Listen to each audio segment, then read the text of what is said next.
Welcome to another week of lectures. I would make a few announcements before we continue. Tomorrow, I will not be meeting you. Rather, you'll be meeting with Dr. Jabril.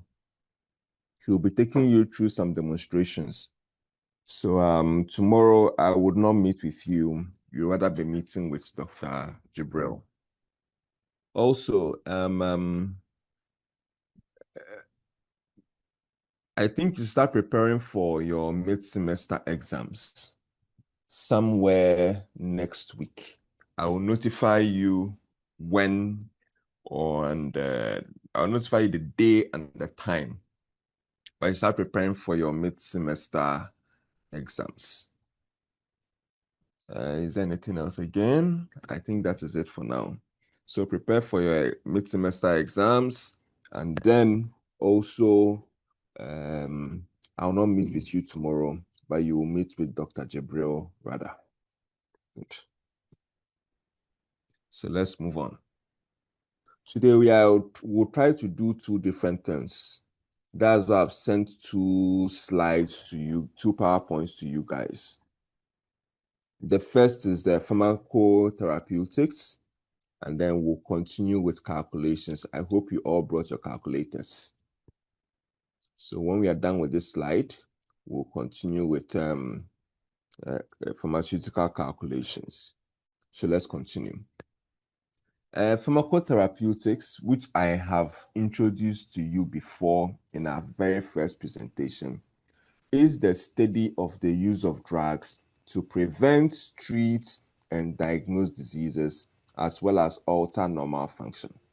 So when you're using a drug to prevent, treat, or diagnose a disease, you are doing pharmacotherapeutics. Pharmacotherapeutics seeks to merge the principles of pharmacodynamics and pharmacokinetics in order to meet the pharmacological care needs of your patients. So you'll be merging the knowledge you have in pharmacodynamics and in pharmacokinetics to be able to treat the various disease conditions that your patient might have. The aim of pharmacotherapy is to provide patient-specific care. You are seeking to provide patient-specific care. No two patients are the same. So how you treat them should also differ. And these differences that these patients have can be due to their body size, composition, age, disease, genetic factors, environmental factors, etc. But know that no two patients are the same. So you don't expect to be treating them using the same yardstick. So you must be able to tailor your pharmacotherapy to suit the patient's specific needs. A thorough understanding of pharmaceutical sciences is essential in providing the appropriate pharmacotherapy and in anticipating and avoiding adverse drug interactions. So that is why you are doing pharmacology, because with your knowledge in pharmacology, you'll be able to provide an appropriate pharmacotherapy. There are steps involved in pharmacotherapy. The first step is when the patient comes to you, you must first define what the patient's problem is and find out whether treatment is indicated for that particular problem. A patient comes to you with symptoms of fever that is elevated body temperature, there is headache, there is joint pain, there is bitterness in the mouth. What would your mind tell you that might be wrong with this patient? Tell me in the chat. What would your mind tell you that might be wrong with this patient? They've come with elevated temperature, headache, body pains, joint pains, bitterness in the mouth, and you are suspecting malaria. How would you confirm the malaria? How would you confirm the malaria? By doing tests.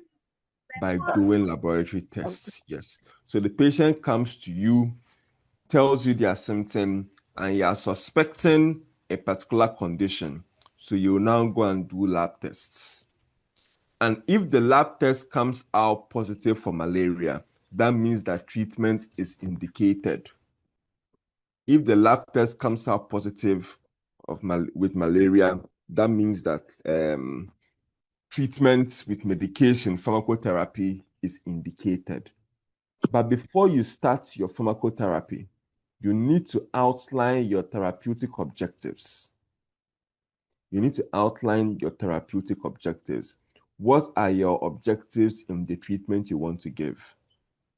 Your first objective might be to reduce the symptoms the patient is experiencing. To reduce the signs and symptoms the patient is experiencing, to eradicate the malaria parasite, to promote healing of the patient. So these are the 3 things you want to do for this patient. 1, to reduce the signs and symptoms of malaria. 2, to eradicate the malaria parasites. And then 3, to promote healing of this patient. And in fact, 4, to prevent reinfection. 4 would be to prevent reinfection. Now, when you have outlined your objective, that is when you will now have to choose the right therapy or treatment for this patient based on current practices and evidence-based research. In eradicating malaria, will you pick chloroquine? In eradicating malaria for this patient, will you pick chloroquine?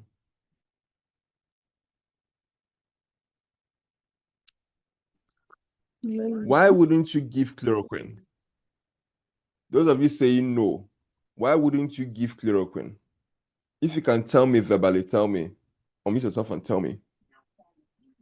Because there's improvement in treatment and our new medications have come, and people were reacting to chloroquine at first, so now we don't use it anymore. You don't use it anymore. So meaning that it is not currently part of our practice. There is no evidence supporting the current use of chloroquine. And apart from that, chloroquine now also has resistance. The malaria parasite has resistance to chloroquine. So it is no longer current practice to use chloroquine. So when you diagnose your patient of a particular condition, you must be able to choose treatment based on current practices. If you are at a loss about which medication can be suitable, not suitable, what medication can be used, then you will have to rely on your treatment guideline. We have the malaria treatment guideline. Ghana has a malaria policy where there are medications outlined in them that aids us in treating malaria. We even have the Ghana Standard Treatment Guideline, which lists out a lot of the common conditions that occur in this country and how to treat them effectively. So you must rely on treatment guidelines and other scientific documents to be able to treat whatever condition you're trying to treat. But now, in this treatment objective, would all of them require medications? Eradication of malaria. Tell me orally, do you require medication for that? Eradicating the malaria parasites, do you require medication for that? Yes, sir. Yes. The reduction of signs and symptoms, do you require medication for that? Tell me orally. Unmute yourself and tell me. Do you require medication for that? Good. Promotion of recovery, do you require medication for that? No. In promoting the recovery, you see, there can be anemia after the treatment of malaria. Do you need medication for that? Yes. And then Yes, sir. preventing reinfection. Do you require medication for that? No, sir. No. So not all treatment objectives would require medications. So when you outline your treatment objectives, you now have to find out which of them requires medication.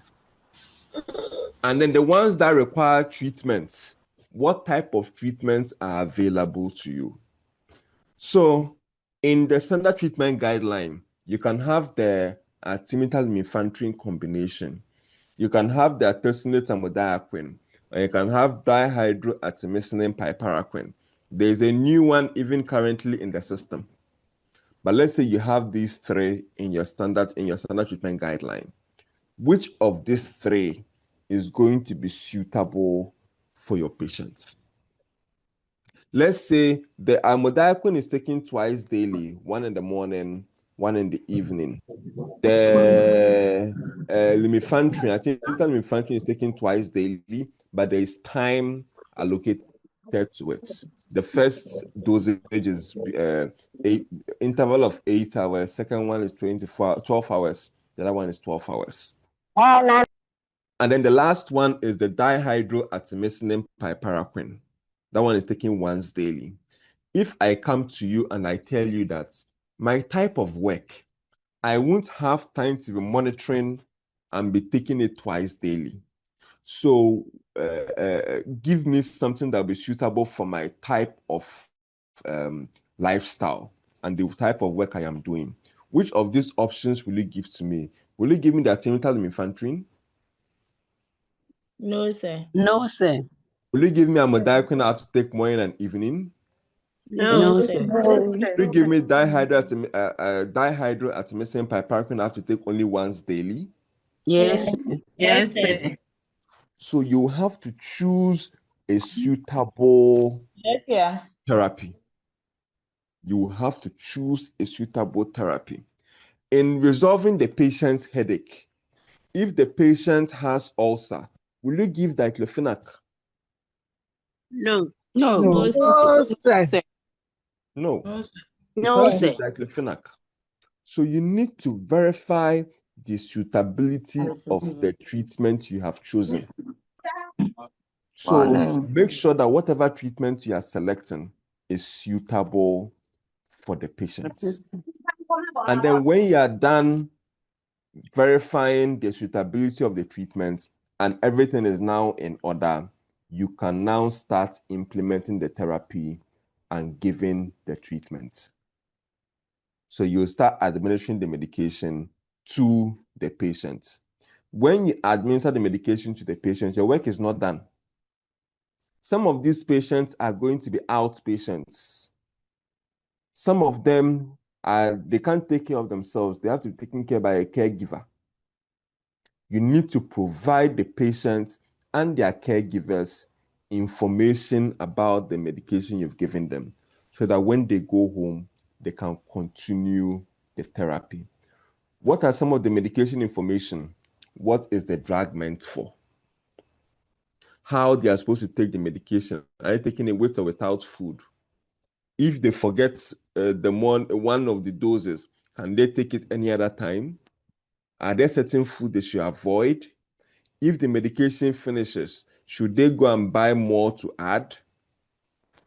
And you see, this type of situations, you need to reiterate your instructions because a lot of patients and their caregivers don't listen. I have had people that have swallowed suppository.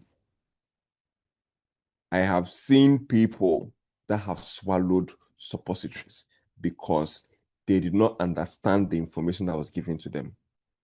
And then making it worse, when the pregnant woman is coming with her husband is useless. The husband is very, very, very useless in that ANC ward. He's only there for protocol. He is only there for protocol so that the woman will come and go early, or even they carry the handbag. Whatever information you are giving to that man concerning the woman's condition, he is not listening. He is not listening. So when it comes to providing medication information and you're meeting the husband, please, I beg you, even if you have to do audio recording and give it to him, if you have to sit him down and teach him like he's in primary school, please do it for him. And then when you are done, tell him to repeat.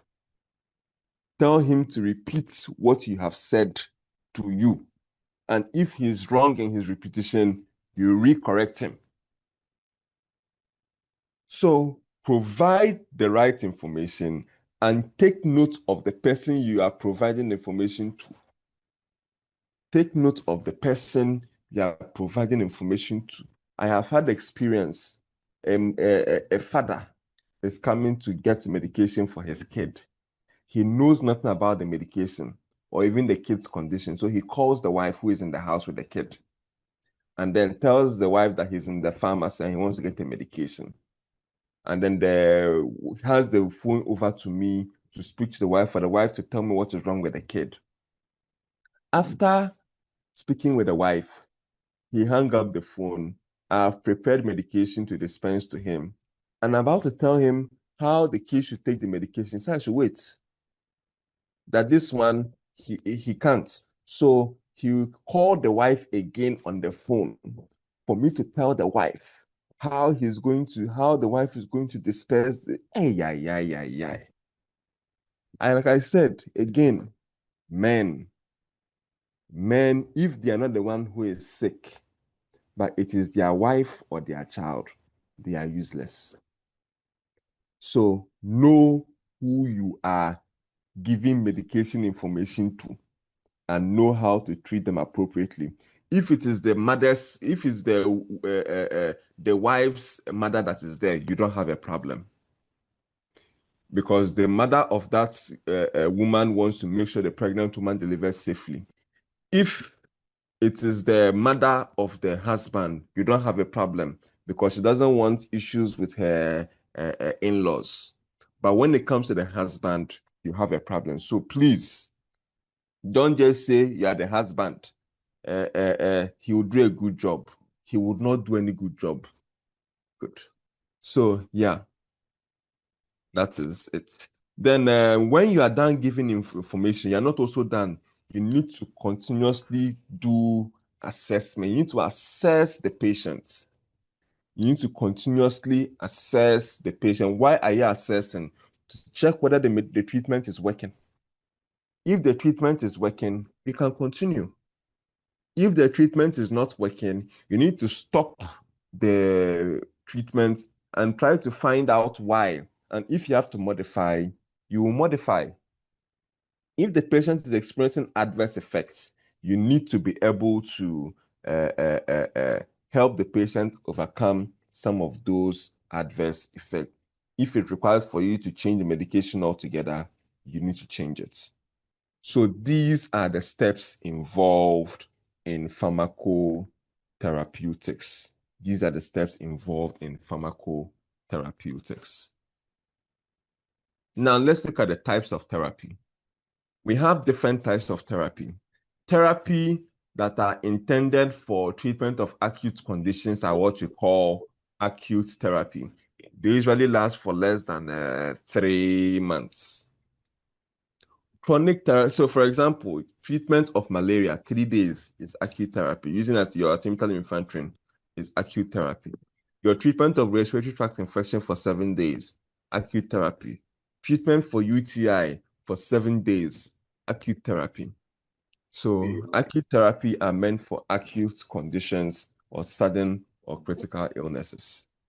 Then for chronic therapy, these are meant for chronic conditions. They usually treat you for a long period of time. So the use of the antihypertensives for hypertension, the use of the antidiabetics are all part of chronic therapy, and there are so many others that are in there. We also have the replacement therapy. We are trying to replace something that is missing in the system. For example, you administering insulin to a type 1 diabetic, you are replacing the insulin they don't have. So that is replacement therapy. You giving iron supplements to a pregnant woman who lacks iron in her system due to her pregnancy is replacement therapy. You administering a thyroid hormone to a patient who has their thyroid gland removed is replacement therapy.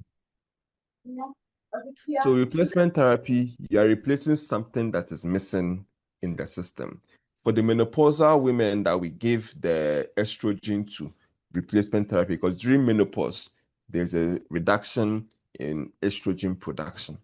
So replacement therapy. We also have a type of therapy we call palliative, where you are trying to provide comfort rather than cure. So it's meant to just give symptomatic relief. You're relieving the symptom. In the patient who is treating malaria and you're giving paracetamol to that patient, the para doesn't treat the malaria, but it rather handles the headache and then the elevated temperature. So para is palliative therapy because it is resolving the symptom. It is resolving the symptom. Supportive therapy. This is intended to maintain body function whilst the patient recovers from a disease. Someone who is having diarrhea and you're giving ORS to the person,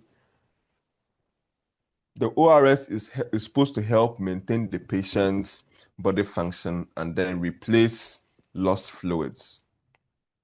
You giving a multivitamin to someone who just completed malaria treatment is to help to promote recovery. Is to help to promote recovery. So treatments that you give that helps to promote recovery are what we classify as supportive therapy. Then we have the prophylaxis. These are the ones that you use to prevent diseases. All vaccines are prophylactic. The use of sulfadoxine pyrimethamine, SP, aka Malafan, is prophylactic. The HPV vaccine some of you will be administering to other people is prophylactic. So we have conditions, medications that we use to prevent diseases, and we call those ones prophylactic therapy. Finally, we have empiric therapy. For empiric therapy, these are treatments you give when you don't have supporting evidence to confirm the condition. Somebody comes to you in your house, Mommy midwife, my child is sick. We woke up in the morning and then her body is hot. She's shivering. What do you think it is? What do you do? Do something. Immediately you say in your mind it is malaria, and you can bring out your artemether infantrin syrup and you can give it to the child. That treatment you have done is empiric treatment. Why is it empiric? Because you are providing it in the absence of confirming data. You haven't confirmed the condition, but you're already giving treatment. So empiric treatment or empiric therapy is therapy provided in the absence of confirming data. Hence, you are giving the treatment based on the symptoms that the person is presenting with. Based on the symptom, you are suspecting malaria, so you are treating for malaria. So most of us also do this empiric therapy. So with this, we are done with presentation 4, and I'll open the floor for 5 minutes for you to ask questions if you have any. If you don't have any question, then we move to presentation 5, which is your pharmaceutical calculations, and I will make you to bring out your calculators. Any question concerning what we just discussed?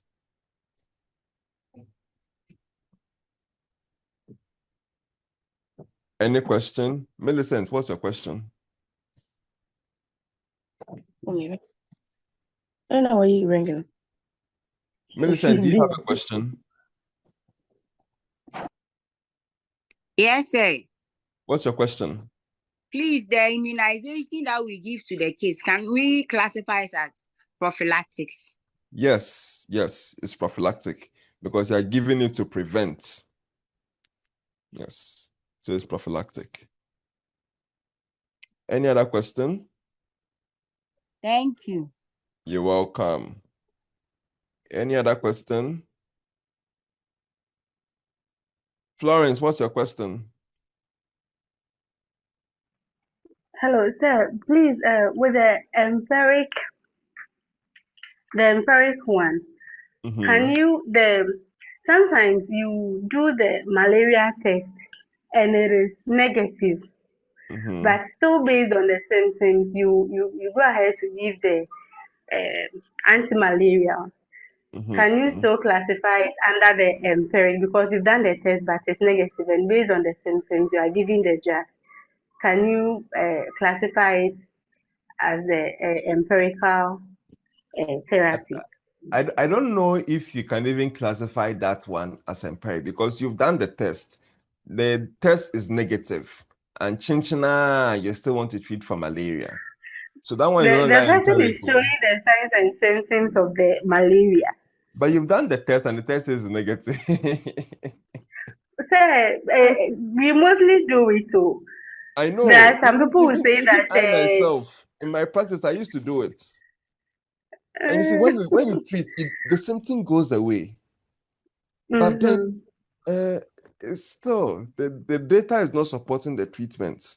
I think what you should be doing is that if you try the RDT, what the protocol asks of us is if you try the RDT and the RDT is giving you a negative and you're still experiencing the symptom, you try the blood film to check.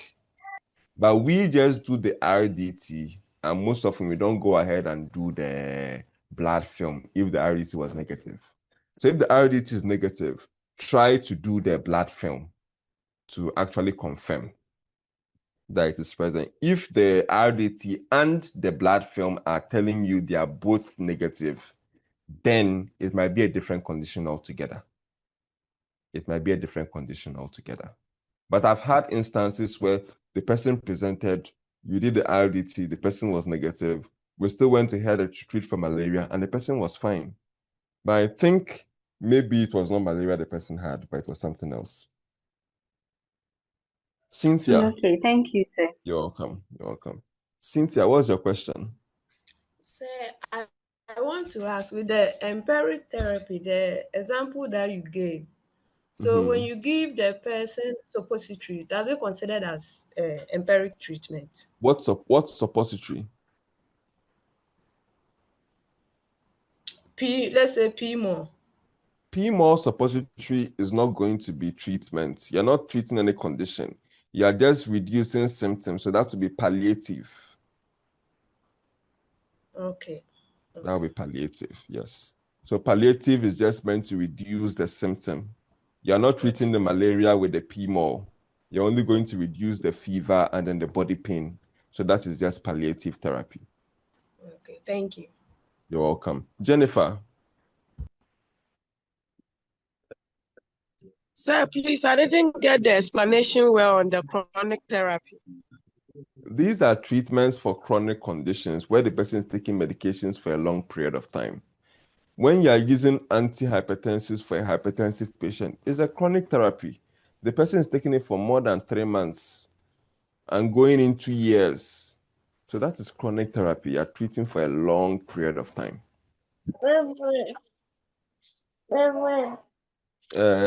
Hadija. Thank you.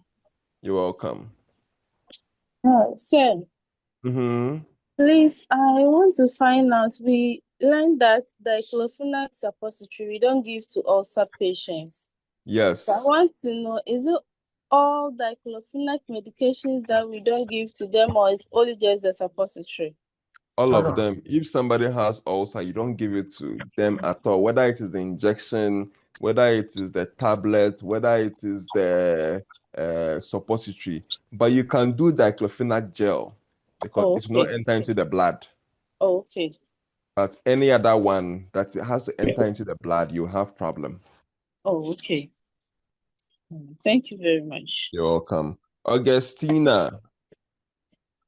Oh, hello, sir. Please, I'm a bit Yes. confused supportive and palliative. Can So you palliative differentiate both? therapy is meant for the symptom. You are reducing the symptom. But supportive is trying to promote recovery. If somebody has malaria, the person is experiencing body pains, headache, fever, and you give that person paracetamol, the paracetamol is meant to reduce the symptom of the malaria, which is the headache, the body pains, and then the fever. But it does not promote recovery. It's just meant to reduce the symptom. For the supportive therapy, let's say the person has finished treating the malaria, but the person is still experiencing some weakness, and you tell the person, go and take this multivitamin. It will help you in your recovery process. The multivitamin you're giving to that person is a supportive therapy. It did not reduce any symptom. Sir, please, sorry, Mary, your video is on. Okay. So the supportive therapy, you're just using it to promote recovery in that person. So that multivitamin you give to the person to take after the malaria treatment is a supportive therapy. I hope this helps you in a way. Yes, please. Thank you. Okay, you're welcome. Prophetess. Prophetess. Have we opened the church? Joyce, sorry, have you opened the church? Good morning. Good morning. Good morning. Yes, please. Please, I want to ask you a question. You see, normally when people are having infections, they just go ahead to the pharmacy to get medication. Yes. Or someone will recommend a medication for them without any tests. Yes. And then mostly they all think that is candidiasis, so they will go in for medications. Please, how will we classify that one too? That is empiric treatment because you are treating based on no confirming data. So it's empiric. Yes. So that is also most what goes on in the pharmacy. We are treating based on what we suspect is going on from the symptom the person is presenting with. So it's all empiric treatments. All empiric treatments. Okay. Thank you. You're welcome. Rachel. Sir, please, those undergoing dialysis, which therapy will you classify it under? The dialysis. Those undergoing dialysis. Dialysis is going to be chronic because they never stop, right? So it's to be chronic. Dialysis should be chronic. Esther.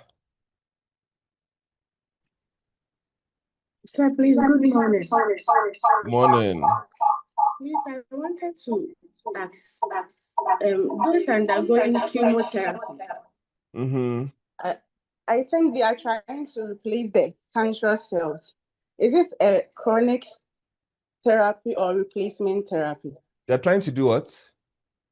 Are they trying to replace the dead cancerous cells or something like that? No. It's going to be chronic therapy. It's going to be chronic. You can't, what's in cancer treatment, you're trying to kill the cancerous cells. Oh, okay. You're killing the cancer. You're not replacing, you're killing them. But they do that treatment for a long time. So it's going to be chronic therapy. Okay. Please, thank you. You're welcome. You're welcome. So with this, we are officially done with this part of our presentation, and then we can move on to the calculation where you would kill me. I hope you all brought your calculators. I hope you brought your calculators. Sir, please, Cynthia's hand is raised. Cynthia, I think I've addressed Cynthia. Cynthia, do you have a question? No, Cynthia doesn't have another question. Okay. Sir.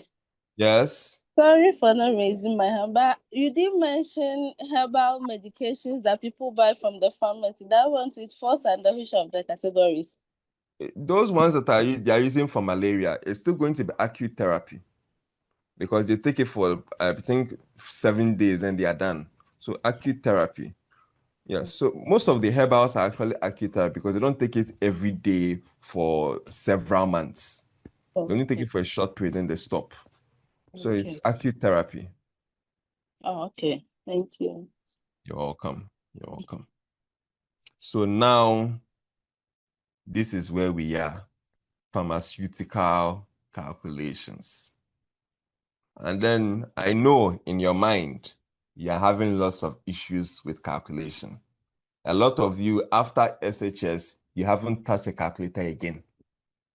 You give your calculator to your sibling or to your kid, and you wash your house and you say, me and mathematics, we are over. But look at you today.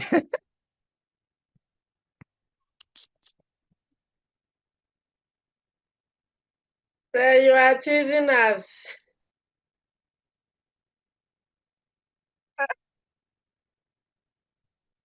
Look at you today.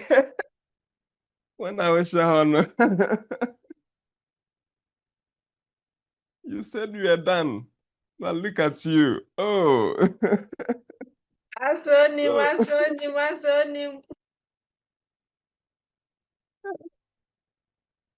This week,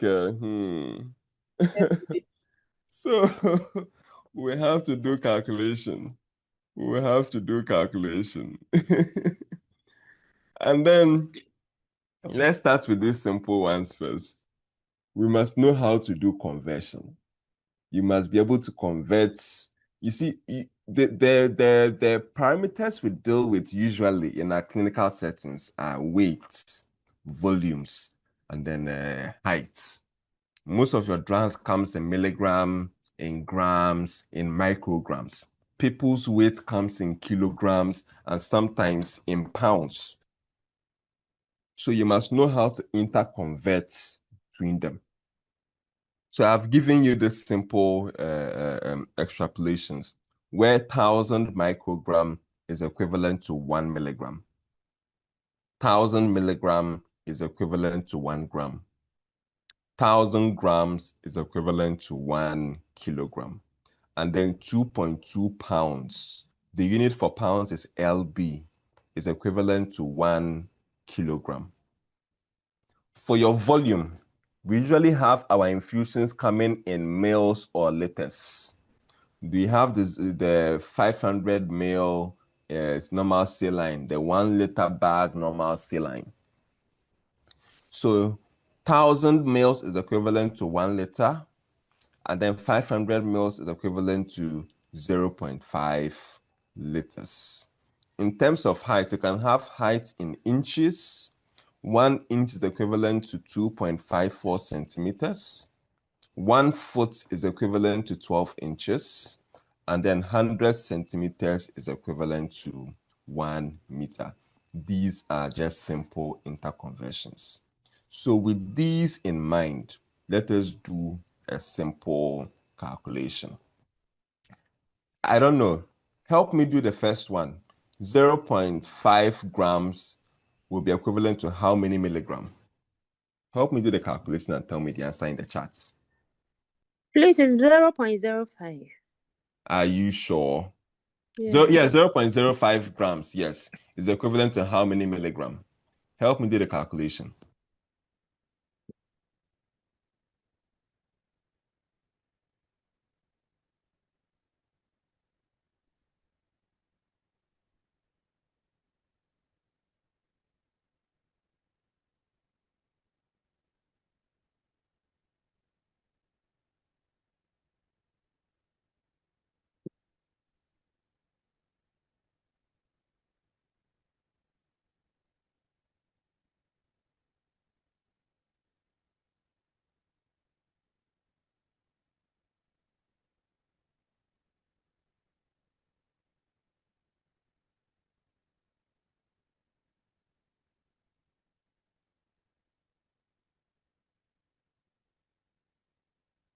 So most of you are getting 50 milligram, and you are correct. It is indeed 50 milligram. Is anyone confused as to how you got the 50 milligram? Yes, sir. Sir. Yes, please. Yes, Please sir. explain. Yes, Okay. sir. So let's go back to this slide and see something. You are told to convert from grams to milligram. You've been told to convert from grams to milligram. If you look on your screen, you'll see that 1 gram is equivalent to 1,000 milligram. So if 1 gram is equivalent to 1,000 milligram, then 0.05 grams will be equivalent to how many milligram? Who is this one to? If 1 gram is equivalent to 1,000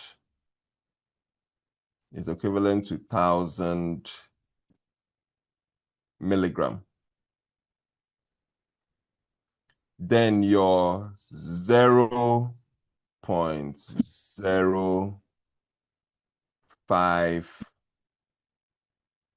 grams will be equivalent to how many?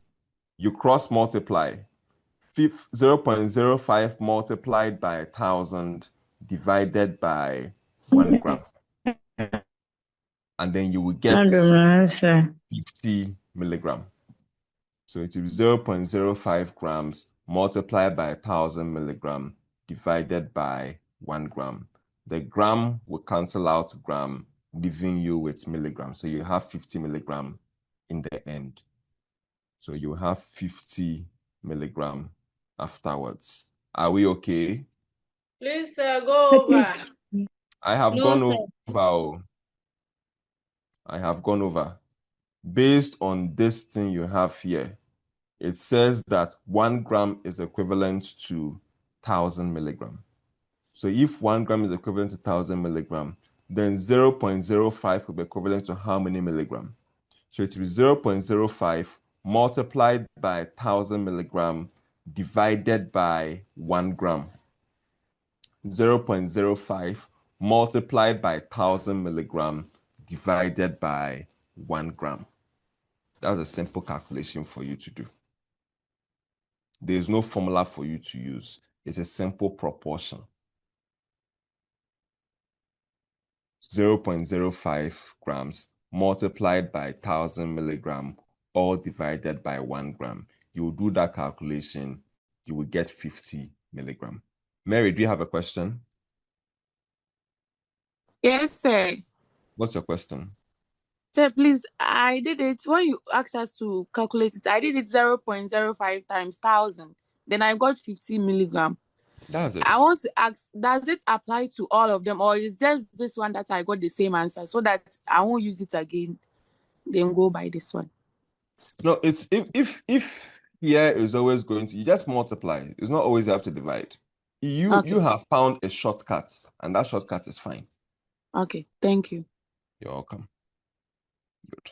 So, yeah, 0.05 times 1,000 divided by 1 gram, and that is it. So with this in mind, solve number 2, number 3, and number 4. If you need me to go back to the conversion slide, tell me and I'll go back.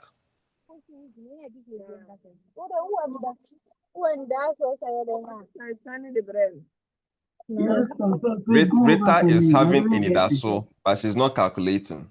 Rita is busy having inidaso, but she's not calculating. Permit me to send them to the await queue because they are the seminar. I've already muted her. Muted her. So, second question, what answer are you getting?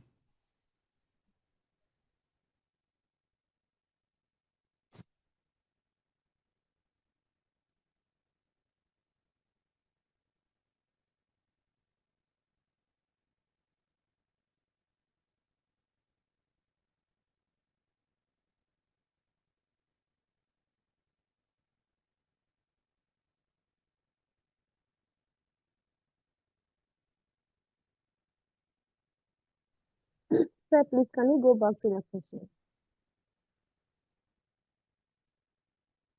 So you are converting from 250 micrograms. When you see mcg, mcg means microgram. You are converting 250 microgram to milligram. You are converting 250 micrograms to milligram. And then based on your calculation, a lot of you are getting 0.25 milligram. Can any of you unmute yourself and tell us how you got the 0.25 milligram?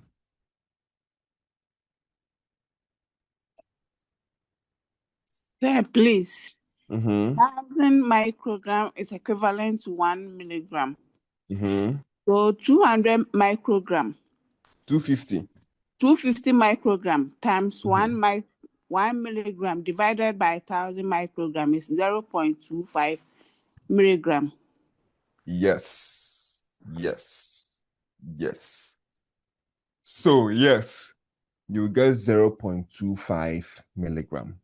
The question 3, what answer are you getting there? Say, Mm-hmm. please go over the microgram for me. I'm confused. Why are you confused?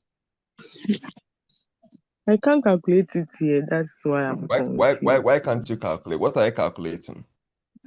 I'm calculating for 250 microgram to milligram. So what have you done on your paper? Read it out to me.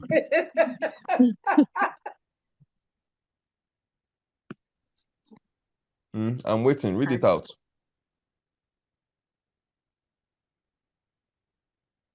You see, if you don't practice, you'll be sitting down and saying, it is confusing, it is confusing, it is confusing. Do something on paper. Let me show you one thing. We have different units. We have different units. Some units are big, some units are small. In fact, let me even use this. We have different size. Okay. You have a teacup and you have a bucket. It's a cup and then a bucket. If you take one small Voltic bottle of water and you pour it into the cup, and you take another Voltic bottle of the same size and you pour it into a bucket, which of them will look fuller to you? Which of them will look fuller to you? Is it the cup or the bucket? Which of them will look fuller? The cup. The cup will look fuller because the cup has a small size, but the bucket has a small size, has a big size. When you are converting from a big unit, when you are converting from a small unit, microgram is small. When you're converting from a small unit to a big unit, the size of what you are converting is going to reduce. The size of what you're converting is going to reduce. But when you're converting from a big unit to a small unit, the size of what you're going to get is going to increase. When we converted 0.05 grams to milligram, what did we get for an answer? 50 microgram, right? Yes, that 50, sir. the number 50 is bigger than the number 0.05. So converting from big to small, you are going to be increasing the value. And when you're increasing, most often you're going to be doing multiplication. You're going to be doing multiplication. You will multiply. But when you're converting from a small unit to a big unit, you're most likely going to be dividing. You're most likely going to be dividing. So simply, a simple way to do your conversion, if you don't want to go through the first way I showed you since it is confusing, figure out which unit you currently have and compare it to the unit you are going to be converting to. Find out which of them is bigger, find out which of them is smaller. If you are given a big unit and you are told to convert to a small unit, you are going to be multiplying by the factor. If you are converting from a small unit to a big unit, they are going to be dividing by a certain factor.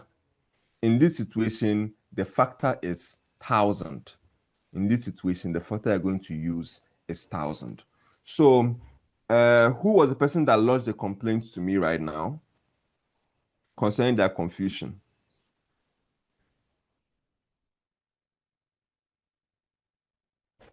Who is the person? Please say it's me, Beatrice. Beatrice, yes. So Beatrice, I want you to help me do number 3. 100 mils convert to liters. The mils and the liter, which one is bigger? The liters. Liters is bigger. So you are converting from a small unit to a big unit, meaning that the value of what you are seeing that 100 is going to reduce, right? When you convert to liters. How many mils makes 1 liter? Based on this conversion I have given you, how many mils make 1 liter? Say, please, it's 1,000 mils. 1,000 mils make 1 liter. So if you're converting this 100 mils to liters, you have to divide the 100 mils by 1,000. 1,000. But when you're converting 1 liter to mils, what do? You multiply the 1 by 1,000. So converting from a big unit to a small unit, you multiply. Converting from a small unit to a big unit, you divide. Bishop, does it help you in any way? Esther, please, I'll try. Say it again. When you're converting from a big unit to a small unit, because you're going to be seeing a larger amount, you're going to be multiplying. But when you're converting from when you're converting from a big unit to a small unit, you multiply. When you're converting from a small unit to a big unit, you would divide. So that is it. You are going to divide by a certain factor or multiply by a certain factor. When you're converting 1,000 mils to liters, you divide 1,000 mils by 1,000 to get 1 liter. When you're converting 1 liter to mils, you multiply that your 1 liter by 1,000 to get 1,000 mils. Converting from small unit to big unit, you divide. Converting from big unit to small unit, you multiply.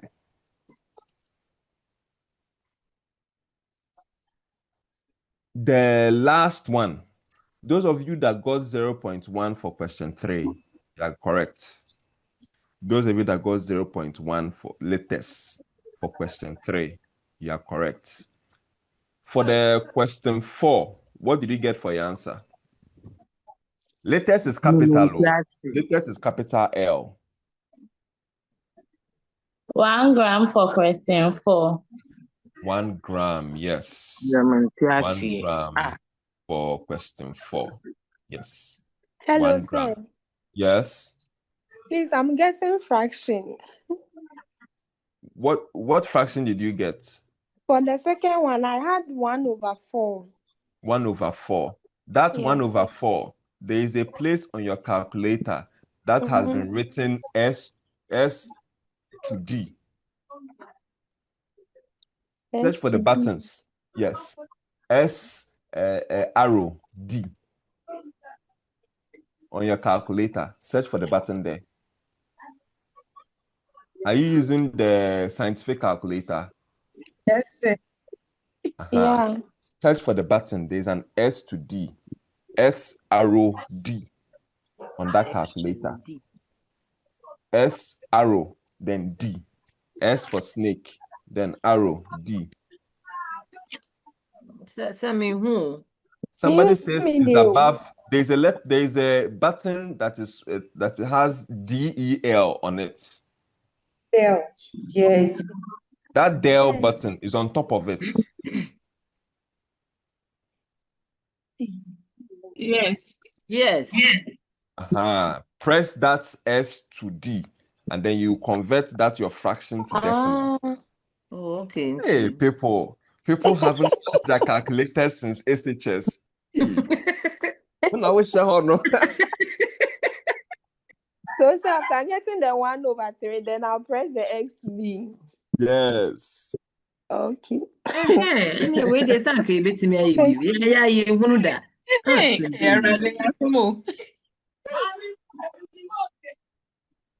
Thank you. You're welcome. Hello, Hannah, sir. do you have a question? Yes. Please, I'm a new, so I don't understand anything. What don't you understand? Me, I just started. Today is my first day for joining you people. And we just did the calculation today too.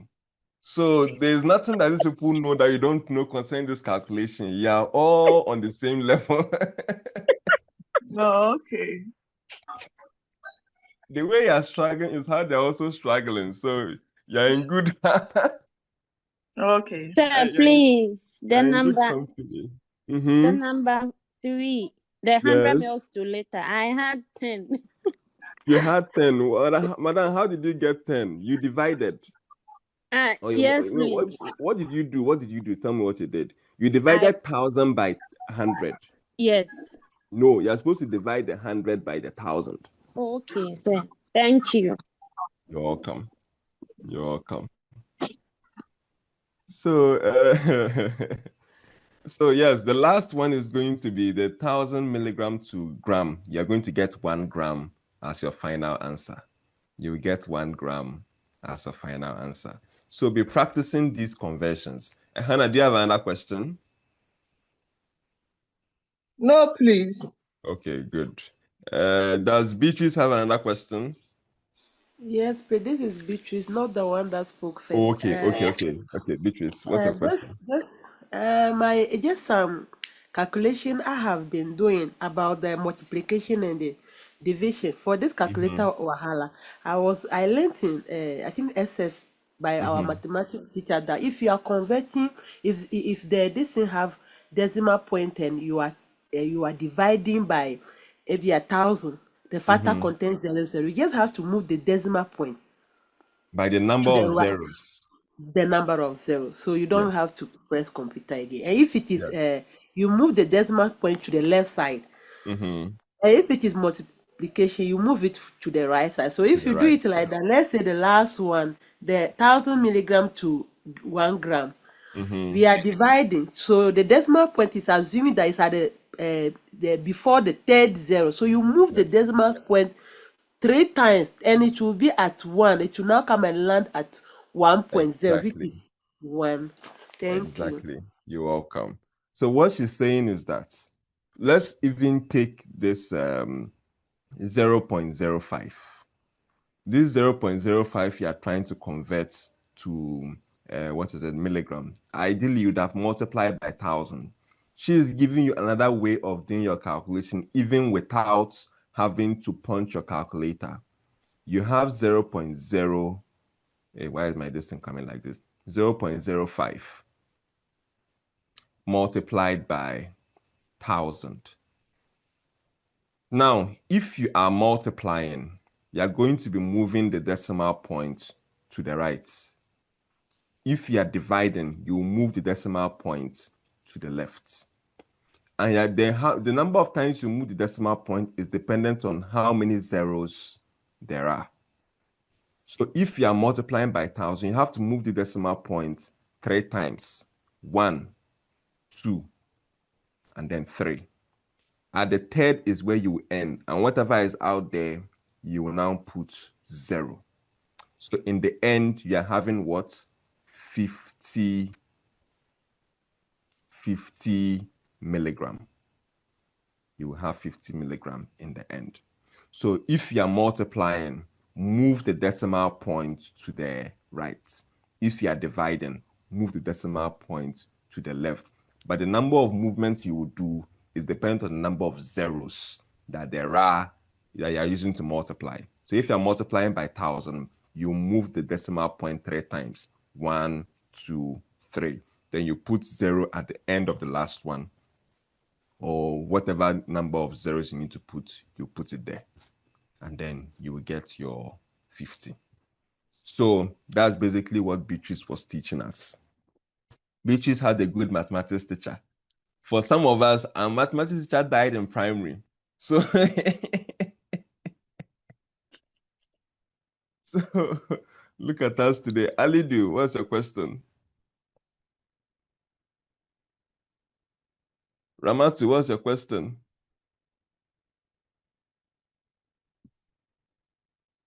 Okay, so Ramatu doesn't have a question, so we can move on. Let's move on to our next hurdle that we need to cross. And that hurdle is, hey, Ophelia, what's your question? Sir, please, good morning. Good morning. Please, did you say that when you are converting a smaller unit to a bigger unit, you divide? Yes. And then when you are converting a bigger unit to a smaller unit, you multiply? Yes. Okay, thank you. You're welcome.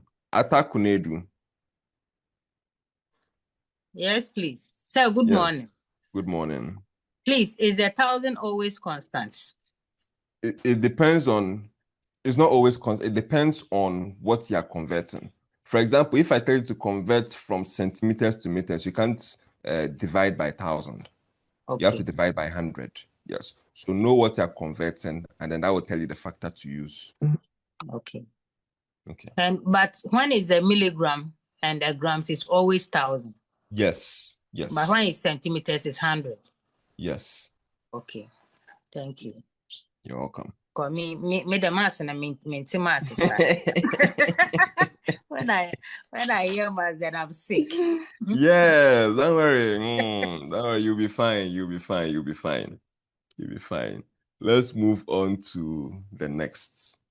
You Sir, see? please, during exam, give us easy questions, please. No. I'll give you the one you would have to twist 10 million times before you get me the answer. No. Please, we are begging. Me too, I am begging you.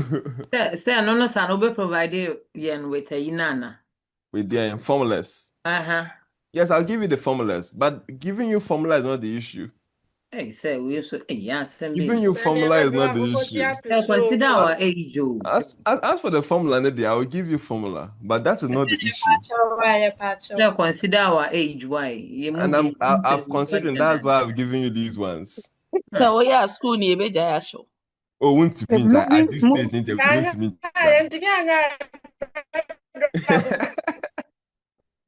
Sir, please, I have a question. Please ask your question. Please, I'm taking you back a little. I heard someone saying converting from smaller units to bigger units. What do? You divide. You divide. And the other way you multiply. Multiply, yes. Bigger to smaller, you divide, right? Bigger to smaller, you multiply. Okay. Smaller to bigger, you divide. Okay, thank you. You're welcome. There are instances where you would need to Sir, please, I have a question. What's your question? Please, sorry. Please, you said that from smaller unit to bigger unit, you multiply. Smaller units from big to small, you multiply. From small to big, you divide. With the first example, you interchange it again. Wait. Sir, please. When you have a small unit and you're converting it to a big unit, you will divide. When you're moving from a big unit to a small unit, you will multiply.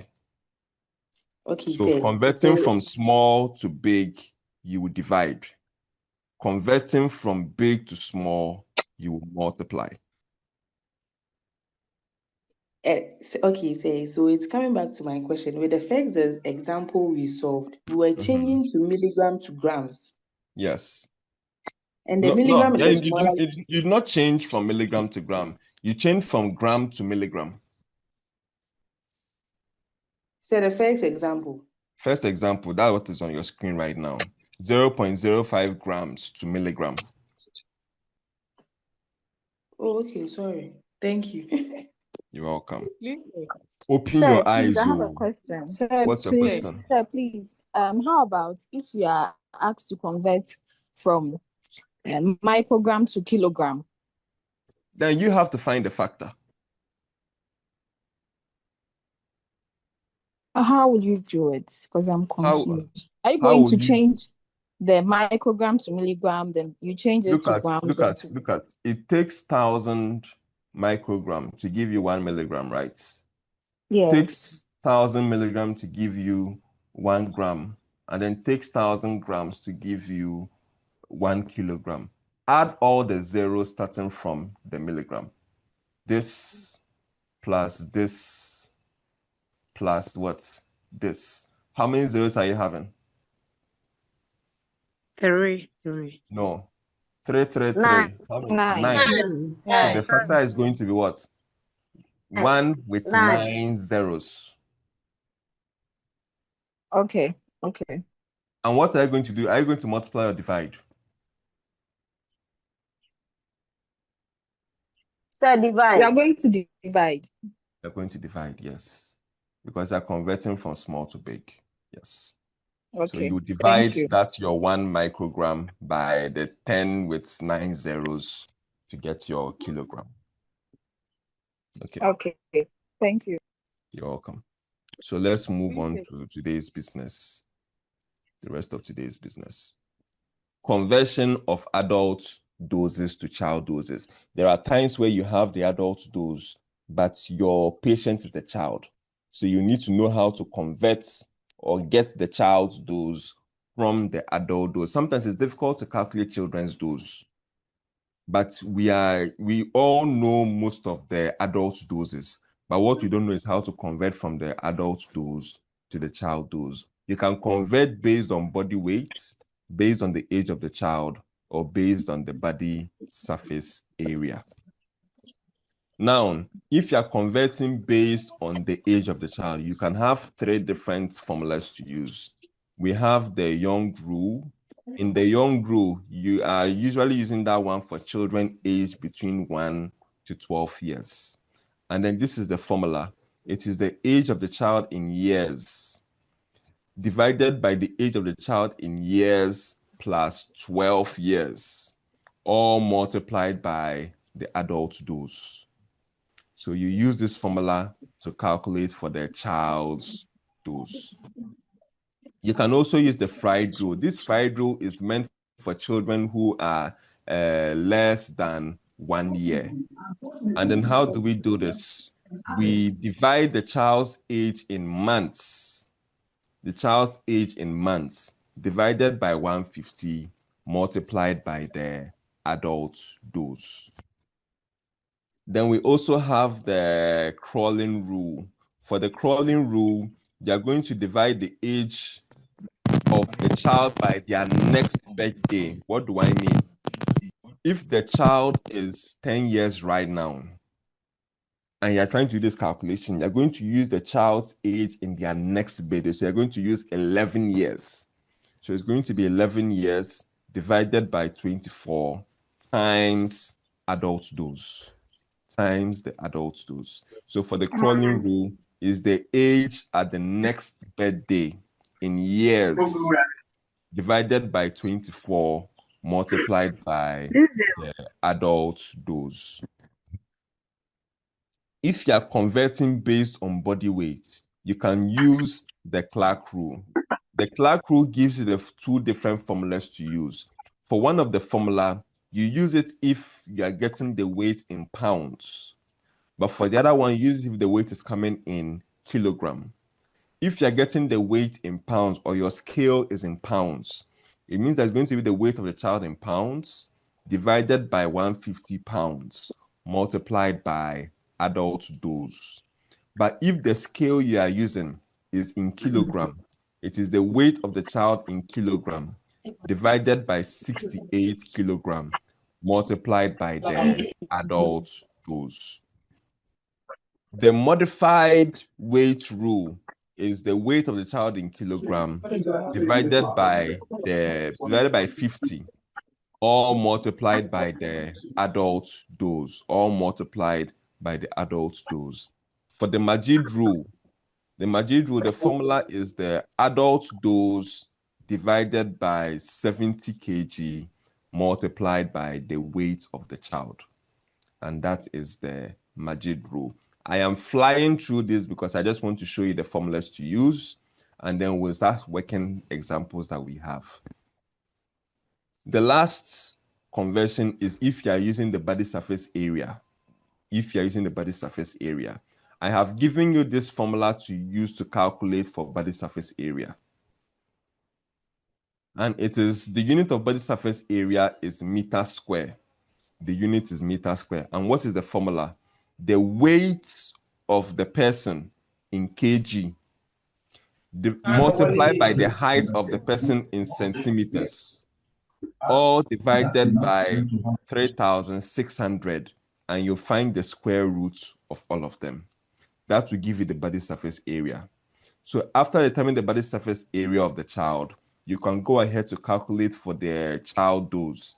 And the child dose is gotten by the body surface area of the child divided by 1.73, all multiplied by the adult dose. So this is how you determine the body surface area, and then use that body surface area to calculate for the pediatric dose. This formula I have circled can be used to calculate the body surface area for both children and adults. It can be used for both children and adults. So with all these formulas being exposed to you, let's do this. And before we do this, in fact, let me do this one first. Let me do this one. There are times where you are required to calculate for the amount to be administered. There are times where you need to calculate for the amount to be administered. Sometimes, I'm sure you've seen prescriptions that come in milligram per kilogram. Have you seen that before? Have you seen prescriptions where the prescriber have written 2.4 milligram per kilogram? Yes. For your artesunate, right? You've seen that with artesunate injection, right? Yes. Yes, please. Yes, sir. So there are some times you need to calculate the amount of the drug to administer. The amount is that dose in milligram per kilogram multiplied by the body weight. The dose in milligram per kilogram multiplied by the body weight of that patient. There are some times too they've given you in microgram per kilogram. And then if it's a microgram per kilogram, you are going to be multiplying the microgram per kilogram by the patient's body weight to give you the amount in micrograms. And then finally, there are some times you can get it in body surface area, milligram per meter square. You have to multiply it by the body surface area of that person. So with this formula, I have given this question under here. What is the amount of cefuroxime you will administer to a 70 kg woman if the dose is 15 milligram per kilogram? What amount will you administer to this woman if her weight is 70 kg and the dose is 15 milligram per kilogram? So the amount to administer is just going to be the dose, which is 15 milligram per kilogram, multiplied by the body weight, which is 1050 milligram. So that would just be a simple calculation you can do to get the amount of the drug to administer. So with this premise in mind, I think we can comfortably do this question.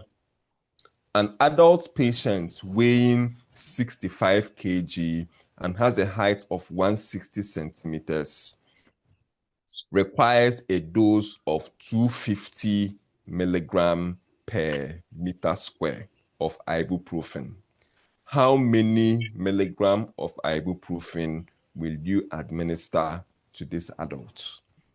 I will help you do the first one, but then the number 2 to number 5 will be up to you. This first one, you've been asked how many milligram of ibuprofen does this adult patient need? What dose have they given you? They've given you the dose in milligram per meter square. In milligram per meter square. If you look here, you will see that if you want to determine the amount, and then the dose is in milligram per kilogram, you multiply by body weight. But in the example they gave us, it is in milligram per body surface area. It's in milligram per body surface area. So you can't multiply with the body weight. You need to multiply with the patient's body surface area. You need to multiply with the patient's body surface area because the dose is a milligram per meter square. The meter square is body surface area. So you need to multiply with the patient's body surface area. The reason why I'm multiplying with the body weight here is because this kilogram signifies the body weight of the patient. So you multiply by the body weight. But for here, you are using meter square, meaning body surface area. So you need to multiply by the body surface area. In the question they gave us, they didn't tell us the body surface area, but they gave us the weight and they gave us the height. They gave us weight and they gave us height. And we also have this formula that we can use to calculate for body surface area. If you have the weight in kilogram and the height in centimeters, you can easily calculate for the body surface area. Our weight is 65 kg. Our weight is 65 kg. And our body height, and the height was, I think, 100, right? Was the height 100 or 110? 160. 160. The height is 160 centimeters.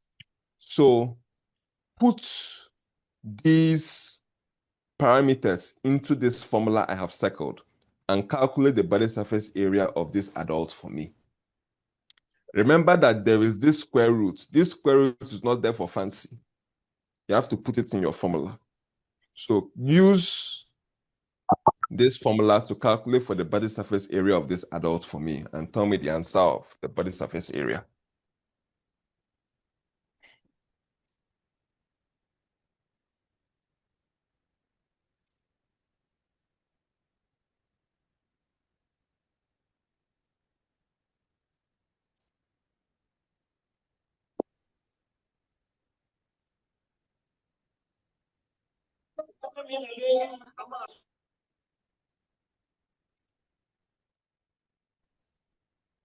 Hello, sir. Yes, what do you get for body surface area? No, please, sir, I'm asking a question. Sir, please, the height, no. Won't you convert it to meters first, since it said m squared? Why are you converting? No, since the... No, look at the formula. Formula says your height should be in what? It was m. No, m square is body surface area. Your height is in centimeters, so leave it. Yeah. Okay. Sir, please, I'm getting 1.770 meters square. 1 point what? 69. So you round it, so you 1.70. Okay. Let me also do, because I've not done my own calculations. Let me do my own. Sir. And confirm whether you are lying to me. Hello, sir. Confirm whether you are lying to me. Yes. It'll be The person saying it 1.70 can talk. since Yes. you round to Yes. Speak up. Speak up. 1.7. I got 2.888. It's 1.7. Sir, it's 1.7. It's 2.8. Please, I You got have not So I put had 2.9. the square root. The 1.7 person getting meter 2 square. 2.9. AD times. Hey, all, sisters. all of you getting 2.8. You have not put in the square root. Put the square root in there. Sir, please, If I you are got getting 2.8, 4.1. you got what? 8.4. I got 1.7. You got 1.7. Those of you getting 1.7, that is 1.69967. Yeah. At least they're working in a minimum of 2 decimal places. Don't just be rounding up. They're working in at least 2 decimal places. They're working with at least 2 decimal places. Don't just be rounding up. So you have about 1.6. So your answer is 1.69967. So if you round up, that's where you get the 1.7. But then it's roughly around 1.6996. So if you're getting 2 points, it means you've not used the square root yet. It means you haven't used the square roots. So Sir, please. those of you getting the correct answer. Sir, please, my network went off. I Please, can't did go you back have and do network issues for you. 8.41? Please, what is Where are the you getting answer? the 8 from? You're getting 1.6996. I had 2.888. Then you haven't put the square root. You haven't put, look at the formula. There's a square root there. This square root is there for a reason. It's part of the formula. So put in the square root. So, sir, what You was can't the just solve final what is inside here and mention the answer. You can't do when you're getting 2.8, you've just solved the inside. You haven't put the square root. Square So root we needs are to be there. using our phone calculator. That's why. Yes, our phone calculator. The phone calculator has scientific calculation. Square root. That's how. The phone calculator has square root. Yes. Yeah, when you are using iPhone, you can go and when you tap on the calculator, you see scientific calculator there. You can still use it. I'm using iPhone, so you can still use it. Okay, okay. It's not only iPhone. All the most phones have it. Even Android, they have. Yes. So Not use only your the scientific calculator and do your calculation. So those of you that have gotten the 0.699, yes? Please, why not? Is the final answer 1.7 or 1.699? When you round up, that's when you get the 1.7. Okay. 0.699. You round it up, what do you get? 1.7. Yeah. So the formula asks, the question asks for us to find, yes, who is saying me again? Please, free add any unit to it. What is the unit for body surface area? meter square. Meter square. Sir, please, I got the answer in a fraction form, like And 26. I've already done fraction issue. So use what I told that person to apply to yourself. Sir, please, my network,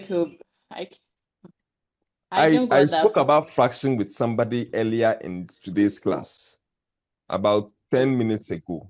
So use what I told that person and apply it to yourself. Sir, please, I didn't got it. That means you've not been paying attention. And I can't be my going back all the network. time. So use your calculator and convert to The a final decimal. answer is 1.7. 1.7. So that's the answer. It's okay. But the 1.7 you are telling me, others have been telling me, right? And I've been saying it's the correct answer. So that's it. So what you've gotten is the body surface area. It's 1.7. But the question did not ask you for the body surface area. The question asked for what? How many milligram of ibuprofen will you administer to this adult? And what is the amount of ibuprofen you administer? It is the dose multiplied by the body surface area of your patient. What is the body surface area of the patient? 1.7. 1.7 meters square. What is the dose of the patient? 250 milligram. So 250 Per meter milligram square. per meter square. So you multiply the 250 Yes. milligram per meter square by the body surface area, and then you will get the milligram you need to administer to your patient. When you multiply the two, what do you get?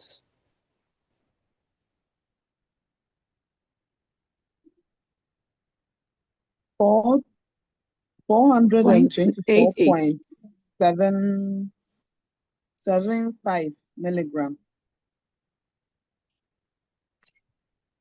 So Yeah. you get So 425. 424 point, whatever 425. decimal you're getting. No, That is 425. yes. 425. Approximately. Let's 425. don't be saying no. If you're getting 425, it means you've approximated to the nearest whole number. So please, That's I fine. think yes. 425 milligram. What did you get? Madam, what did you get?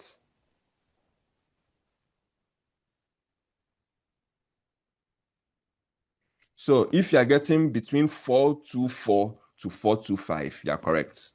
From 424 to 425, you are correct. That is the milligram you're going to be administering to your patient. Those of you getting 424, the decimals attached to it, if you round it up, you will get 425. If you leave it there, you will get 424. So it is correct. So please, now, can you come again with the milligram? How? Please, how to calculate the milligram? Can you come again with it? You multiply the dose by the body surface area. What is the dose in the question? 250. 250 milligram per meter square. What is the body surface area of the patient you've calculated for? 1.7. 1.7. You multiply the two. Okay. Thank you.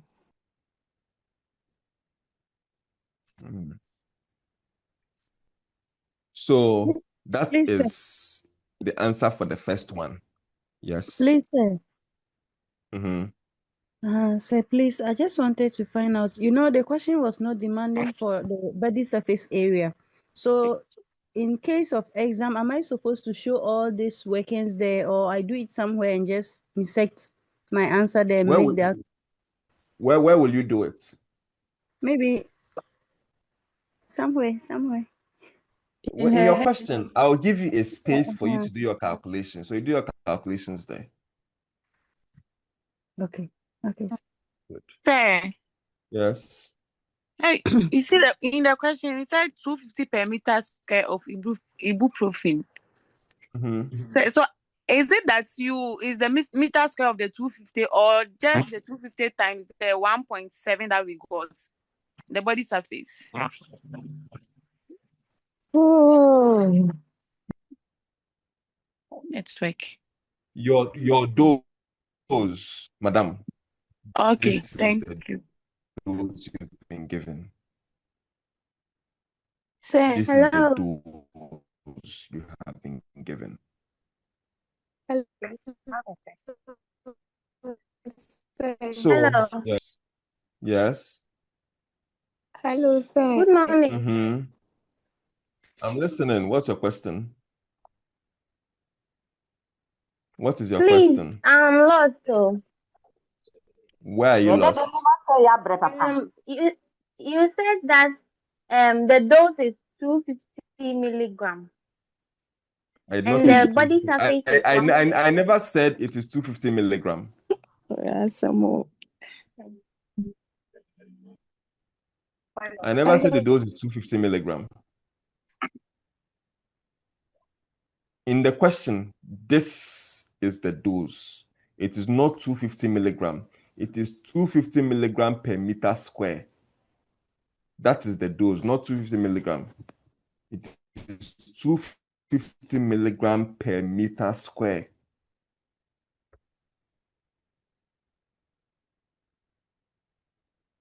Hello, sir. Yes. Please, I want to I'm ask, listening to your question. with the first one that we calculated, the 69 times 160 divided by 3,600. I did it on my calculator and I got a straight answer of 1.75. And I want to know if I made a mistake because What did you type in your calculator? You used 69, right? Yes, all No, wait. You use 69. Look at the question on your screen. What's the weight of the patient? Asa. Yes. So why are you using 69? Yes. Please pay attention to details.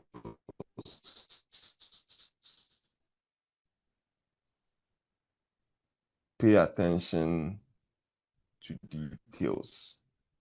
So we are down. The second, will you administer to a 6-year-old child using the young rule? The second question, how many milligrams of ibuprofen will you administer to a 6-year-old child using the young rule? And then bear in mind that the adult dose is what you've calculated in the first one. The adult dose is what you've calculated in the first one. So use that adult dose from the first calculation, the adult amount, the milligram you've calculated in question 1, to calculate for question 2 using the young rule. I am going to take you to the slide where you can find the young rule, and then you write down the formula, and then we'll go back to this question, and then you'll calculate for the child's dose using the young rule. Hello, sir. So this is the young rule. You can write it down. When you are done, I'll go back to the question. Hello, Yes, sir. Madam. Cry me a river. Tell me your question. The question 1. Did what? It's what day, you can say 215. Will you weigh? Surface body, in meter square, what the Anuba share a honor at times, and I say, I'm lost, Mr. When I told the amount, madam, I told you it is the dose multiplied by the body surface area. What is the dose? The question, what was the dose there? Sure, the dose is 250. And then what's the body surface area you got? 1.69. Multiply the 2, madam. Sir, please, when you multiply the 2, you get 422.5. So I don't understand why you're getting 425. If you because multiply, people are using different decimal places. And I've told you, try to work with at least 2 decimal places. The differences in answers is coming due to the differences in decimal places. What did you multiply yours with? 1.69 times 250. 1.69. So that is the differences in decimal places, madam. Sir, but when you were giving the correct answer, you said 424 to 425. So me, I got 422.5. That means my answer is wrong. No, answer is not wrong. If you are doing 1.69 multiplied by 250, you're getting 422.5. It's okay. It's still within the range. So please take us to the question. Are you done writing the formula? Sir, so nobody's yes, going to sir. go back to Yes, sir. Yes, sir. Yes, sir. Good. Now, I've taken you back to the question. Hello, sir. And there you took 10 years in writing the question. Hello, sir. Yes, madam. Please, some of us, the body surface area, we had a different answer. So you continue. If you got a different answer, it means you are wrong. Yes. So we didn't know how what they answer got did you the get? answer. What answer did you get? Me, I had 0.169. What did you punch on your calculator? I punched 65 kg, which is the weight times the height. Tell and me, what is the height you the, punch on your calculator? The height, I did it 160 times the 100. What 100 are you multiplying by again? Say 100 centimeters is 1 meter. Did I tell you to convert to 1 meter? I thought we were converting the 160 meters to centimeters. What is the formula on your screen?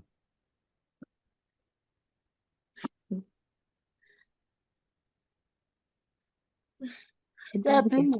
Can you go back and we will write the formula on your screen? The formula on your screen for the body, surface, area is the weight of the patient in kilogram. Weight of the patient in kilogram multiplied by the height of the patient in centimeters divided by 3,600, and you find the square root of all of that. So why are you multiplying by 100? Why? But the 160 is in meters. Did what? And is in what? Is it meters or centimeters, madam? Look at your formula. Look at the question. My people, pay attention to details. Please, thank Pay attention to details. Yeah, please, can you go back and we will write This is the formula for the young grown. Thank you.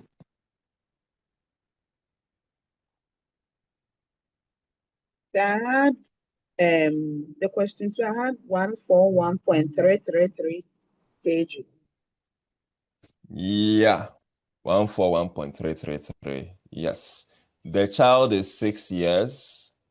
So 6 years divided by 6 years plus 12 times the adult dose. That's rather, not 6 rather.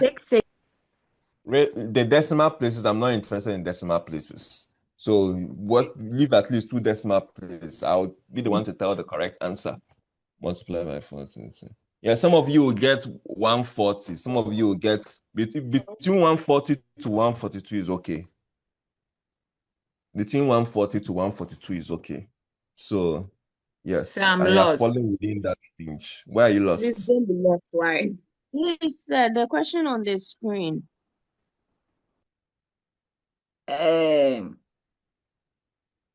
How many milligram of ibuprofen will you administer a 6-year-old child using the young rule? What is the young rule? Formula neso my say age of a child no into years divided by age of aquarano plus 12 times the adult dose, and the adult dose neso na yenya kind of saying 425 no. Yes. But say as me who say my confused or no. What have you written down on paper? How did they calculate it? And what you wrote down on paper? So with the child age is 6 years. It I said they no my confused no say So divided 6 by divided by what? 6 divided by 12. No. 6 divided by 6 5 divided by 12 plus 6. Yes. Divided by 18. The child's age plus 12. Yes. 6 over 18 times the adult dose you calculated Your already. 4-2 whatever. Yes. No. It's 6 plus 12. Please don't say the 18, because if you say the 18, people will get confused. Sir, it's 6 plus 12. It will be 18. So it will be 6 divided by 18 times the adult dose. That is the 425. Madams, this is what I'm supposed to do. 6 years divided by 6. 6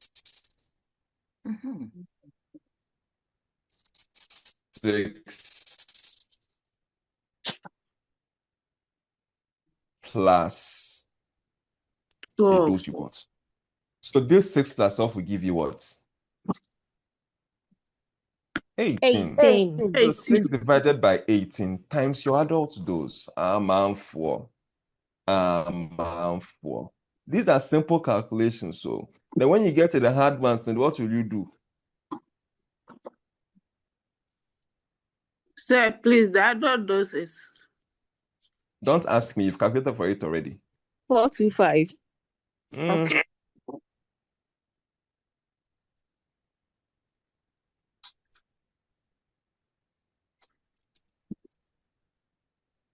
So those of you getting between 140 to 142, you are correct. 140 to 142, you are correct. Then when you are done with that, you can move to question 3. Question 3 is asking for, using the Clark rule, how many milligram of ibuprofen will you administer a child weighing 35 kg? Let me take you to the Clark rule for you to write it down.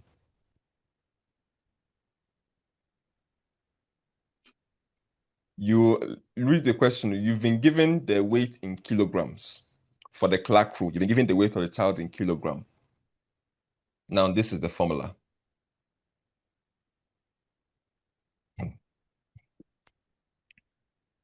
Sir, please, is the 68 constant? Yes. Okay. When you are done and you want me to go back to the question, when you are done writing the formula, I want to go back to the question, you tell me, and I'll go back to the question.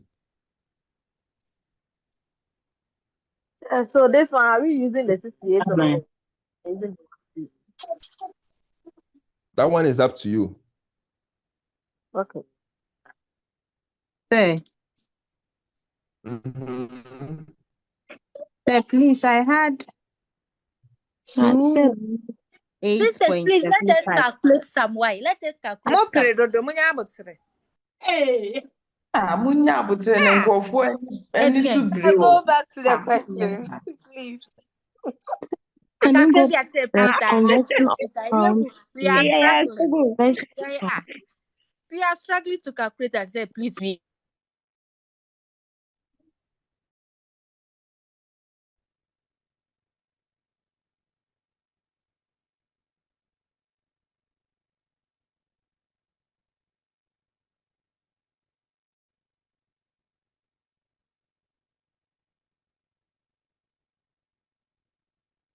So if you've gotten your answer, tell me in the chat what the answer is. Okay, I see some of you getting 218 point something. I had 218 points. Like something like that. 218 okay, milligrams. 218, yeah, point something, yeah. So Yeah. between 217 to 219, you are correct. Between 217 to 219, you are correct. If your answer is ranging between 217 to 219, Sir, please show the formula again. Okay, I think.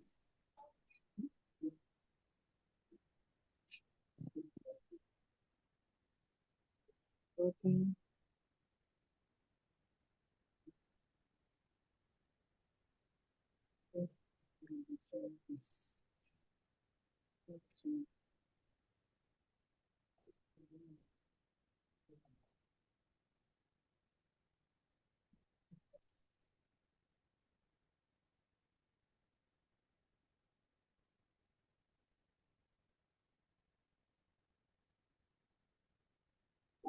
Sir, please, the question.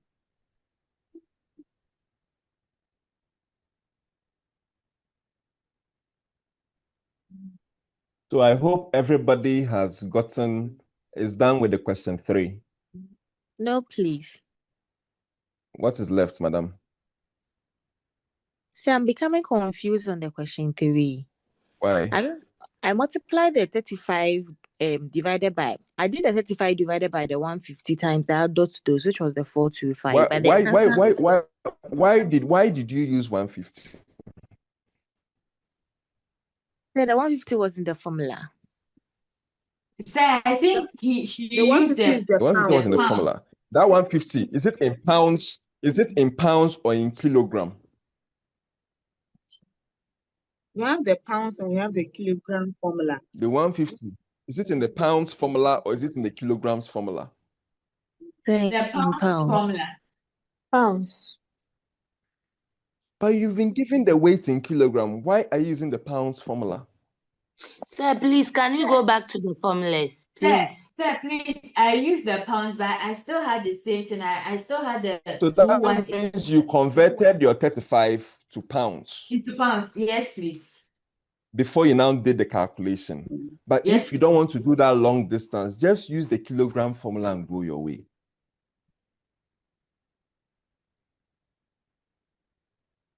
If you don't want to go through that long process, just use the kilogram formula and go your way.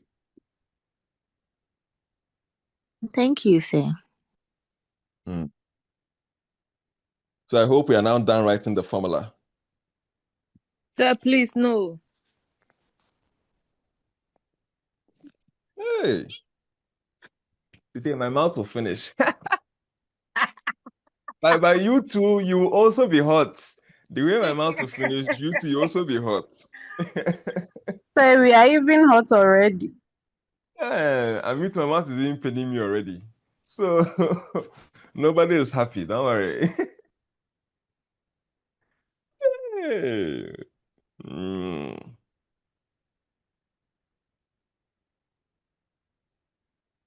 Okay, by now you're done writing the formula. Let's go to the question. I did not ask you to write Majidu. I told you to only write the Clark formula because that's the one we are using. Only write the one we are using. So those of you getting between 217 to 219, you are correct. Now let's go to question number 4. Calculate the body surface area of the child if their height is 110 centimeters and if their weight is 35 kg. Calculate their body surface area. You already have the formula of the body surface area.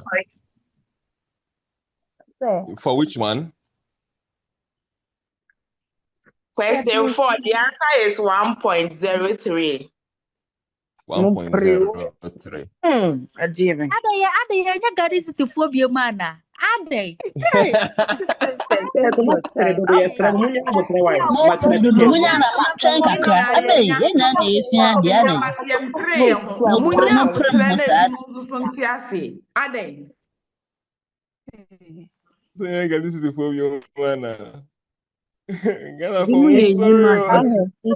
She's thinking smarter.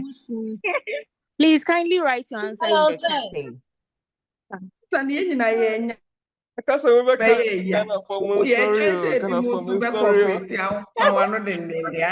She's smart. Allow her. She's only thinking faster than all of us. So let's allow. Please, the formulas again. Please, the question 3. Hello. Yes, yes. So the question 3 again. I think the answer is 128.6. Sir, please, the question. The question 3.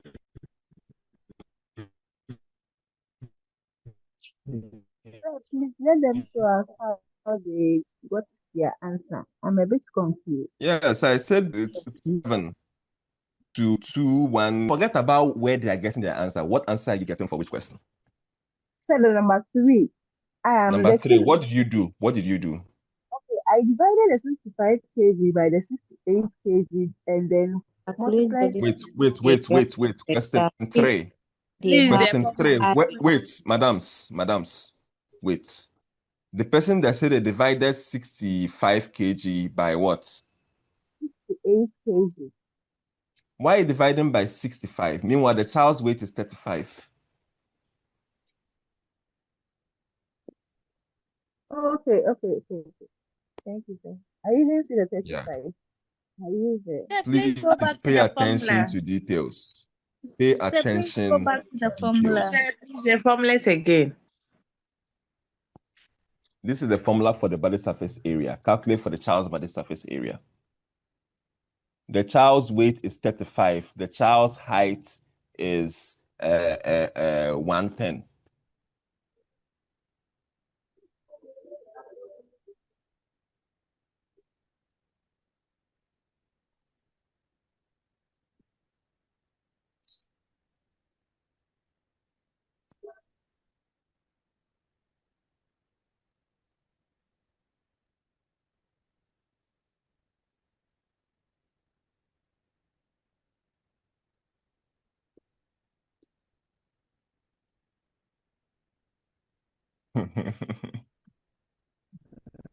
Yeah, got this to for one.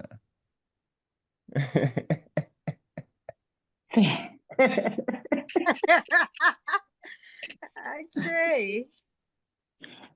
Say. That's what I.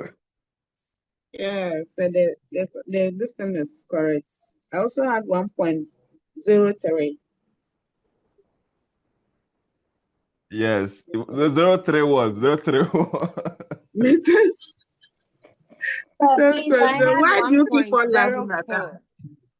I had 1.04, sir. Where from the Meters.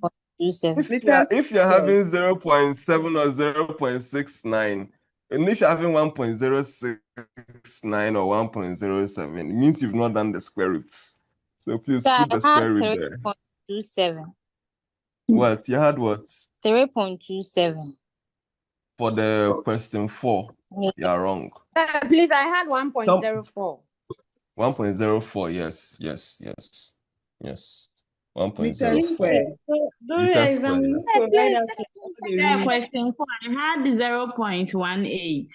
0 point, yeah, out. What did you calculate? Tell me what you put in your formula. Sir, The 0.18%, what did you put in your formula? square root of the weight, that is 35, multiplied by the height, 110, all divided by 3,600. Sometimes if you don't do this calculation well, you will not get the answer. Try to do the calculations first before you put the square roots. Because based on what you've told me, you're only doing square root for the top. Your square root is not affecting the 3,600. That is why your result is like that. My people, go and practice your calculators again. Yes? Sir, please, I got 1.034. Yes, that's correct. That's But correct. sir, you can also use the square root sign on the calculator. When you punch everything in, you will get the same answer too. You get the same answer. Yes. So those of you who have but the the square thing is root that if sign,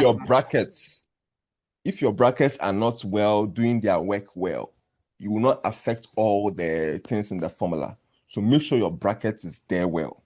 If it's not there well, you'll be getting weird answers. Okay. Getting weird answers. Good. So the person that is getting 1.06 or 1.07, you've not done the square root. Do the square root and you will get your correct answer. The last question before we close for the day is question 5. Solve it using the formula here. Let me give it. Question 5 says, using the body surface area of the child that you've calculated in question 4, calculate the pediatric dose of ibuprofen. That is using the child's body surface area from question 4. Calculate the pediatric dose of this child. And I'm giving you the formula here. You get the 5-2 wrong. That's simple.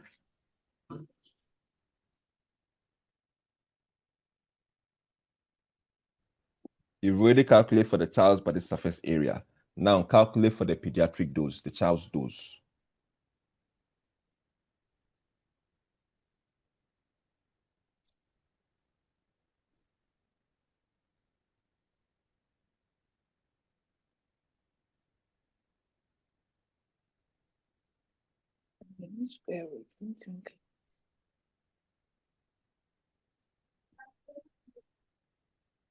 Are you done writing the formula?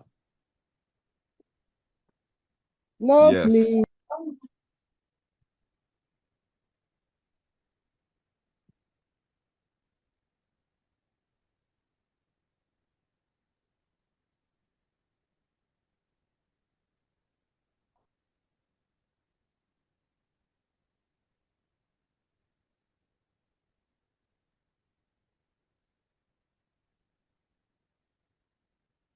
But 98, 136.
Say, please, 250. You will not get 250. 253. It's from ranging from 25. 252. Your answers, if you are ranging from 251 to 254, you are correct. 253. So I got 253. If your answer is between 251 to I have to be 254, correct. you are correct. Okay, I'm correct. Said the From number, 251 said the to number 5. 254. Said the number Mhm. 5. I'm confused. Sir, So can please, you back to the Why are you calculator. confused? You have already calculated for the child's body surface area in question 4. And you are now told to calculate for the child's dose. And I've given you this formula. Pediatric dose is equal to the body surface area of the child divided by 1.73 times adult dose. You've already calculated for the child's body surface area. Every other thing there, you've calculated for this. This parameter is there. You already have this. Just put the things in the formula and calculate. Where's the confusion coming from again? Your question Sir, 4 please. gave you the body surface area of the child. Just put the rest in the formula and calculate for it. Yeah, somebody was asking me, sir, please, what's the issue? Sir, please. The question 4. Me, I got 135 something. You are wrong. What did you punch on your calculator? There is 35 divided by 110 times 425, the adult dose, and I got 135. Madam, wait. Look at the formula on your screen. What does the formula say for body surface area? Read it out to me. Kilogram times height divided by. And why are you dividing? And then look at what you wrote on your paper. What did you write? Oh, okay. You see, now, okay. Please be paying attention to details. Pay attention to details. Our work is a sensitive work. You can easily kill people if you give the wrong medications. That's why I keep on saying pay attention to details. Sir, please, can you go back to all the formula so that you can screenshot? I just realized that You don't with have to the screenshot. so It's on your no, slide. no, it didn't come. But your It's not iPhone would not complete. allow you. Okay. Because you're using iPhone. So because Okay. you're using iPhone, that is why it's doing that way. Open it on your laptop and see. We don't As have for it. Sir, iPhone people, there's no message for I'm the using triple. iPhone, but I've been able to open it. You just have to download WPS. Then you use that one to open it. You'll get it. Good. Sir, So so I WPS got people. Sir, so I had 254 milligrams. Is that correct? Yes, and you're correct. Yes. And Sir, yes, please, you're correct. 255. Is it correct?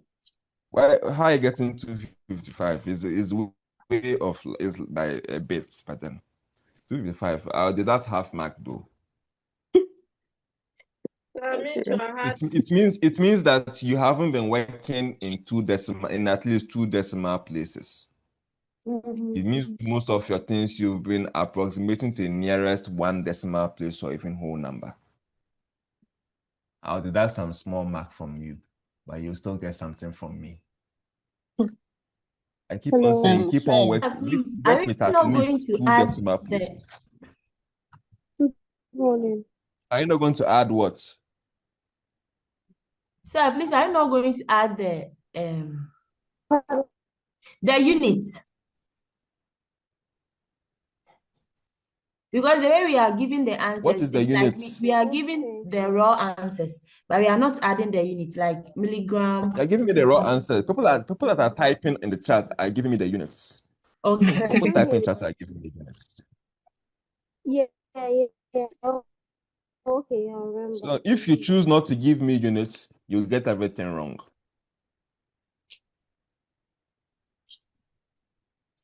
I'm sorry, I can't hear you. I have a class. Let me finish and call you back, okay? So my people, with this, we'll call it a day and we'll meet again next week. But try to work your hands on it. When we meet next week, we'll do other calculations. You are running away. I'm running away because it's time. I have to prepare for the next class. The formulas in exams, will you give us the formulas? Yes, I'll give you formulas in exams, but that is not the issue you would have. The issue is Please, I have you a know how question. to use the formula. Ask your question. Yeah. Please, sir, can you do the calculation and send it to us so that we can put it in our group? No. No. Sir, we beg. No. You can beg me. You've asked. I have considered, and your answer is no. The majority are confused, so that we can know step by step as to each question that she's step by given. step, you go through and you try to solve it. If you have issues, then we address it tomorrow. But step by step, try to solve it. And meet your colleagues who are doing well in it, and then they can help you. But I won't do the step by step and send it to you. No. Sir, thank you. Yes. Just explain the Can you give us calculations the are in the formula for slide. adult dose? It is on your slides. You open your PowerPoint and you see it there. So my people, we will continue next week. Yes. Before you go, please, question 4. I got 1.069. Am I correct? No, because you have not used the square root yet. You are supposed to get 1.03. So I should square root all my answers. Square root that 1.0, is it 69 or 7 that you're getting? Yes, Put square root on it right now and tell me what you get. Do square root of 1.07, is it 1.069 you're getting right now? Have you done the square root?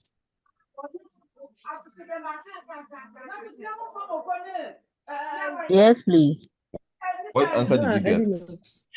I got 1.03. Say. Hello. Hello.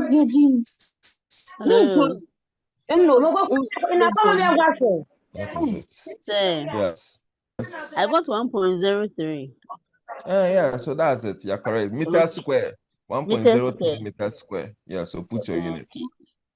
My people, to be continued next week. But tomorrow we are going to meet Dr. Jibril. You meet Dr. Jibril tomorrow. Okay. So bye. Give us your... Hey, today, my mouth is spinning me. Give us your last laugh. Oh, no. Your mouth is dry.